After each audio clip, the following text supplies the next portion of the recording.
Hello दोस्तों, आप सभी का स्वागत है आपके अपने YouTube channel Jitendra MR study पर। दोस्तों, मैं हूं जितेंद्र एमआर यादव। आज हम लोग पार्टनरशिप यानी साझेदारी चैप्टर को एकदम बेसिक से और कुछ बेसिक कॉन्सेप्ट और कुछ क्वेश्चन के साथ शुरू करते हैं। ये पार्टनरशिप का पार्ट 1 होगा। देखिए तो साझेदारी यानी कि पार्टनरशिप किसे कहते हैं। देखिए तो दो या दो से अधिक व्यक्तियों द्वारा कोई व्यापार, कारोबार या बिजनेस करना पार्टनरशिप यानी साझेदारी कहलाता है।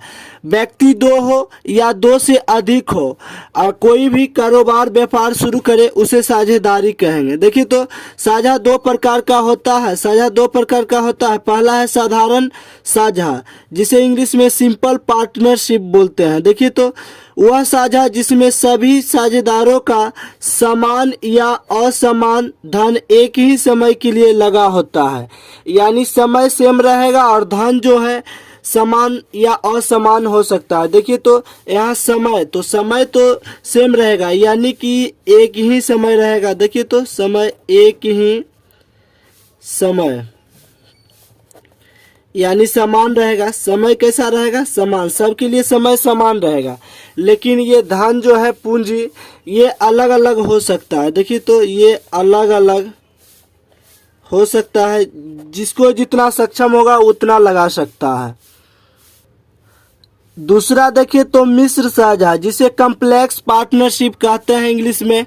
वह साझा जिसके साझेदार जो है भिन्न भिन्न समय के लिए भिन्न भिन्न पूंजी लगाते हैं, यानी कि समय भी जो है अलग अलग होगा। देखिए तो समय भी अलग अलग होगा और पूंजी भी अलग अलग लगा सकता है, यानी कि समय भी अलग और पूंजी भी अलग अलग हो सकता है। देखिए तो ये मिश्र साझा में समय और पूंजी दोनों अलग अलग होगा और साधारण साझा में समय जो है समान रहेगा लेकिन पूंजी अलग अलग हो सकता है।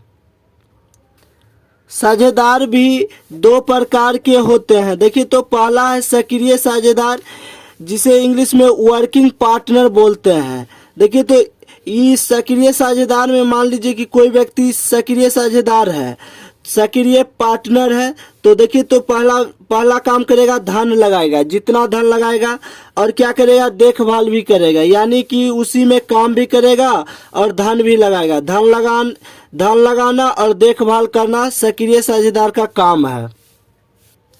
निष्क्रिय साझेदार यानी स्लीपिंग पार्टनर, नाम से ही स्पष्ट है स्लीपिंग।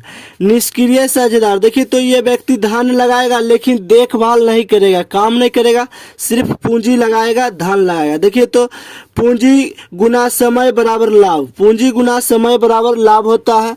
देखिए तो फॉर टू पार्टनर, यानी कि दो साझेदार के लिए क्या करना है। जैसे देखिए तो ए का पूंजी गुना ए का समय बट्टा बी का पूंजी गुना बी का समय बराबर ए का लाभ बट्टा बी का लाभ। ये सूत्र है दो साझेदार के लिए। दो साझेदार रहे तब आपको ये सूत्र लगा के निकालना है।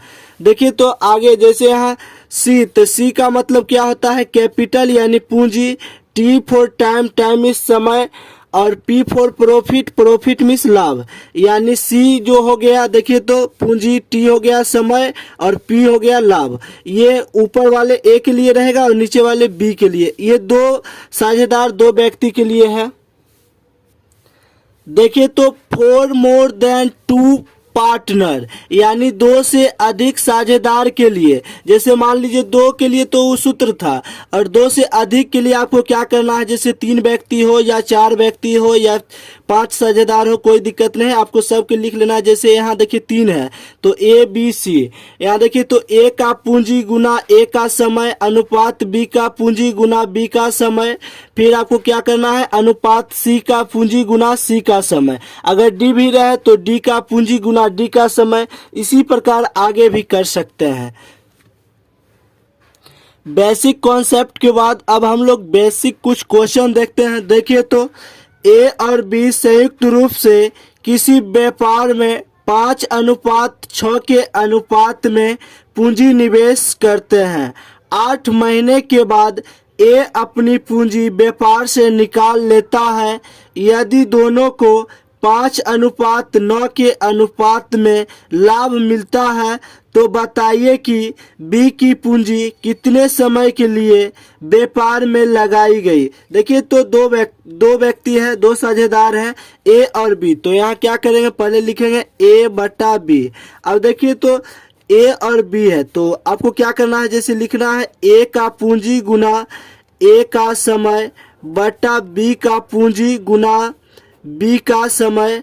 अब फिर से लिखना है कि जे ए का लाभ बटा बी का लाभ। तो देखिए तो ए का पूंजी और बी का पूंजी का अनुपात दिया हुआ है। ए का पूंजी और बी का पूंजी का अनुपात दिया हुआ है 5:6। तो लिखें, देखिए तो 5/6 ये ए का पूंजी है और ये बी का पूंजी है गुना। अब देखिए तो समय, प्रश्न में कहा गया है 8 महीने के बाद ए अपनी पूंजी व्यापार से निकाल लेता है, यानी 8 महीना तक रहा है, समय कितना है 8।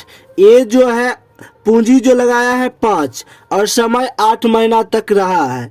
तो प्रश्न में कहा गया है यदि दोनों को 5:9 के अनुपात में लाभ मिलता है। देखिए तो लाभ, ये ए का लाभ बटा बी का लाभ, तो ए का लाभ दिया हुआ है 5 और बी का लाभ अनुपात में दिया हुआ है 9। तो 5:9 है तो 5 अनुपात का मतलब बटा और नीचे 9 हो गया। देखिए तो यहाँ प्रश्न में कहा गया है तो बताइए बी की पूंजी कितने समय के लिए व्यापार में, बी का पूंजी, बी का समय कितना। देखिए तो बी का पूंजी जो है अनुपात में 6 है तो कितना समय के लिए, तो मान लेते हैं x समय के लिए बी का पूंजी जो है लगाया गया है।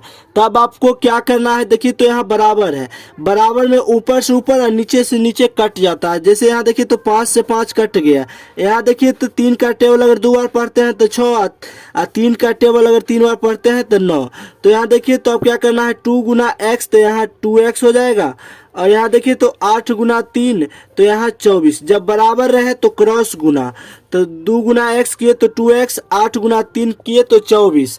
अब देखिए तो यहाँ 2 इधर गुना में तो बराबर की साइड आएगा तो भाग में, 2 से अगर 24 में भाग देंगे तो ये 12 आ जाएगा, यानी x का मान जो है 12, यानी कि 12 महीना हो जाएगा। देखिए तो कि आपको क्या लिखना है, जैसे यहाँ लिखना है बी की पूंजी, बी की पूंजी x, बी का पूंजी या बी की पूंजी जो है x माने हैं तो x बराबर कितना आया 12। तो ये जो है 12 महीना के लिए जो है अपना पूंजी निवेश किया था, 12 महीना आंसर हो जाएगा। बी की पूंजी 12 महीने के लिए व्यापार में लगाई गई जो कि ऑप्शन नंबर ए में यानी 1 में दिया हुआ है, जो कि ऑप्शन नंबर 1 में दिया हुआ है। नेक्स्ट क्वेश्चन देखिए तो ए और बी संयुक्त रूप से एक व्यापार शुरू करते हैं जिसमें दोनों क्रमशः 5-5 हजार रुपये पूंजी निवेश करते हैं, लेकिन 8 महीने के बाद बी अपनी पूंजी का 2/5 भाग व्यापार से निकाल लेता है। तो बताइए कि वर्ष के अंत में उनके लाभ का अनुपात क्या हुआ। देखिए तो ए और बी जो है संयुक्त रूप से कोई व्यापार शुरू किया है। तो यहाँ सबसे पहले लिखेंगे ए बटा बी और सूत्र फिर से आपको वही लिखना है, यानी कि ए का पूंजी गुना ए का समय बटा बी का पूंजी गुना बी का समय बराबर में। देखिए तो यहाँ तो लाभ का अनुपात नहीं दिया हुआ है तो रहने देना है। देखिए तो अब आपको क्या करना है, जैसे यहाँ देखिए तो ए का पूंजी, तो प्रश्न में कहा गया है जिसमें दोनों क्रमशः 5-5 हजार रुपया लेकर व्यापार में शामिल हुआ। तो देखिए तो 5,000 लिखते हैं, दोनों ए और बी जो है 5,000 रुपया लेकर व्यापार में शामिल हुआ।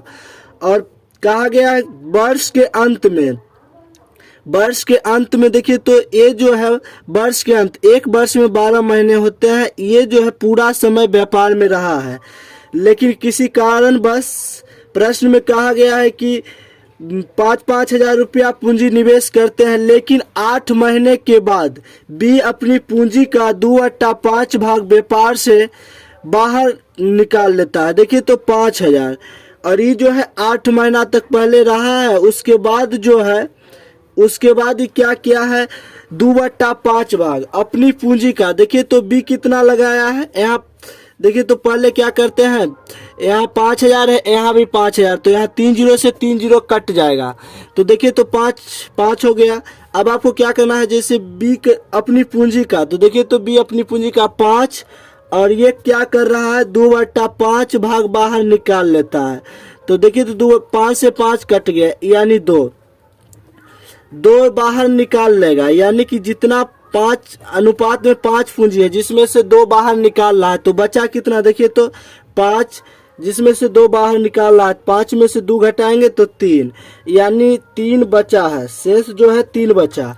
तो देखिए तो 2 निकालने के बाद यहाँ अब 3 बच रहा है, 3 बचा है, तो समय कितना बच जाता है, यहाँ देखिए तो टोटल यानी वर्ष के अंत में, एक वर्ष में 12 माह, तो ये 12 माह रहा है ए। लेकिन बी की बात करें तो ये 8 महीना रहा और 2/5 भाग बाहर निकाला, तो यहाँ बचा 3, तब कितना समय के लिए रहेगा, तो यहाँ 4 हो जाएगा, 8 और 4 12, तब ना 12 होगा। तो देखिए तो यहाँ 4 महीना के लिए लगाया, देखिए तो 5 गुना 12 करते हैं, तो यहाँ देखिए तो हो जाएगा 60 हो जाएगा, और यहाँ देखिए तो 8 गुना 5 करते हैं, तो यहाँ 40 प्लस है, तो प्लस 3 गुना 4, तो यहाँ 12। अभी दोनों को जोड़ते हैं तो ये हो जाएगा 60, और 40 और 12 को जोड़ते हैं तो यहाँ 52 हो जाएगा। अगर इसको काटते हैं तो देखिए तो कट जाएगा, 15 का टेबल अगर 4 बार पढ़ते हैं तो 52 हो जाएगा, 13 का टेबल अगर देखिए तो 15 का टेबल अगर 4 बार पढ़ेंगे तो 60 हो जाएगा, और ये जो है 52, 13 का टेबल अगर 4 बार पढ़ेंगे तो 52 हो जाएगा, यानी कि 15/13 हो जाएगा। तो देखिए तो प्रश्न में कहा गया था, तो बताइए कि वर्ष के अंत में उनके लाभ का अनुपात क्या होगा। लाभ का अनुपात यानी ए का लाभ जो है अनुपात में 15 है, बी का लाभ जो है अनुपात में 13 है, तो यहाँ लिख सकते हैं ए अनुपात बी। ए का लाभ का अनुपात जो है 15 और बी के लाभ का अनुपात जो है 13, यही आंसर हो जाएगा जो कि ऑप्शन नंबर 2 में दिया हुआ है। देखिए तो ए का लाभ जो है अनुपात में 15 है, बी का लाभ जो है अनुपात में 13 है। देखिए ये पार्टनरशिप का कुछ क्वेश्चन और कुछ बेसिक कॉन्सेप्ट था। अगर पार्टनरशिप से पहले अगर अनुपात एवं समानुपात यानी रेशियो एंड प्रोपोर्शन आप नहीं पढ़े हैं तो डिस्क्रिप्शन में लिंक दिया गया है, आप जाकर वहां से पहले पढ़ ले, तब पार्टनरशिप अधिक समझेंगे। चूँकि यहाँ अनुपात और समानुपात का ज़्यादा यहाँ बनाया जाता है, अनुपाते में बनाया जाता है, इसलिए आप ध्यानपूर्वक पहले अनुपात एवं समानुपात देख लें। तो उम्मीद करते हैं कि वीडियो आपको अच्छा लगा होगा। अगर अच्छा लगे तो लाइक, शेयर एंड सब्सक्राइब जरूर कीजिएगा। मिलते हैं फिर किसी नेक्स्ट वीडियो में, तब तक के लिए धन्यवाद।